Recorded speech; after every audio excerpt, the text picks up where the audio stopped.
नमस्कार दोस्तों आज की ये कहानी महात्मा गौतम बुद्ध और एक गिलहरी की है। आज की इस कहानी में हम जानेंगे कि किस तरह एक गिलहरी से प्रेरित होकर बुद्ध ने अपने लक्ष्य को प्राप्त किया। तो चलिए बिना समय गवाए इस कहानी को शुरू करते हैं। ये बात उस समय की है जब बुद्ध नहीं थे, वे सिद्धार्थी थे और वे अपना घर परिवार सगे संबंधी सुख सुविधाएं त्याग कर आत्मज्ञान की खोज में इधर उधर भटक रहे थे। उनके मन में विचारों की आंधियां आती, प्रश्न उमड़ते और वे उनका समाधान प्राप्त करने के लिए प्रयत्नशील रहते। वे आत्मज्ञान की प्राप्ति के लिए कई स्थानों का भ्रमण कर रहे थे, कठोर जीवन शैली का पालन कर रहे थे, कई कष्ट सहते हुए कठोर तप कर रहे थे, किंतु फिर भी आत्मज्ञान से वंचित थे।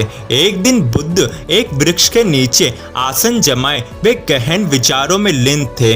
धन, माया, मोह, संसार की सारी सुख सुविधाओं के त्याग के बाद भी आत्मज्ञान प्राप्त न होने के कारण उनके हृदय में निराशा का संचार होने लगा था। निराशवश वे सोचने लगे कि प्रयासों में मैंने कोई कमी न की, फिर भी मुझे सफलता प्राप्त न हुई। क्या मुझे आत्मज्ञान प्राप्त न हो सकेगा? उदास मन से वे अपने मन में उठ रहे इन प्रश्नों में उलझे हुए थे कि तभी उन्हें प्यास लग गई। वे अपने आसन से उठे और पानी पीने के लिए सरोवर की ओर चल पड़े। वहां उन्होंने एक अद्भुत दृश्य देखा। उन्होंने देखा कि एक छोटी सी गिलहरी मुंह में फल दबाए सरोवर के किनारे आई। तभी अचानक उस गिलहरी के मुंह से फल छूटकर सरोवर में गिर गया। फल सरोवर की गहराई में समाने लगा। गिलहरी तुरंत सरोवर में कूद पड़ी और सरोवर के जल से अपने शरीर को भिगोकर बाहर आ गई। बाहर आकर उसने अपने शरीर से पानी झाड़ा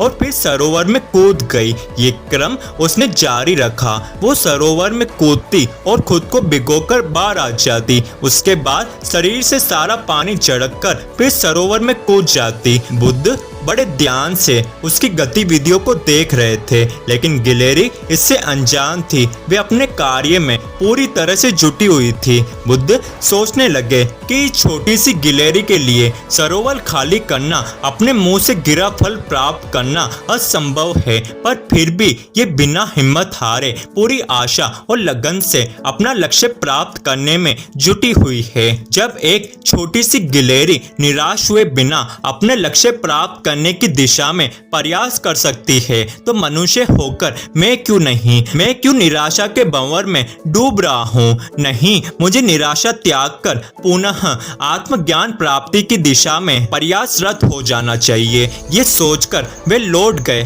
और पुनः तपस्या में लीन हो गए।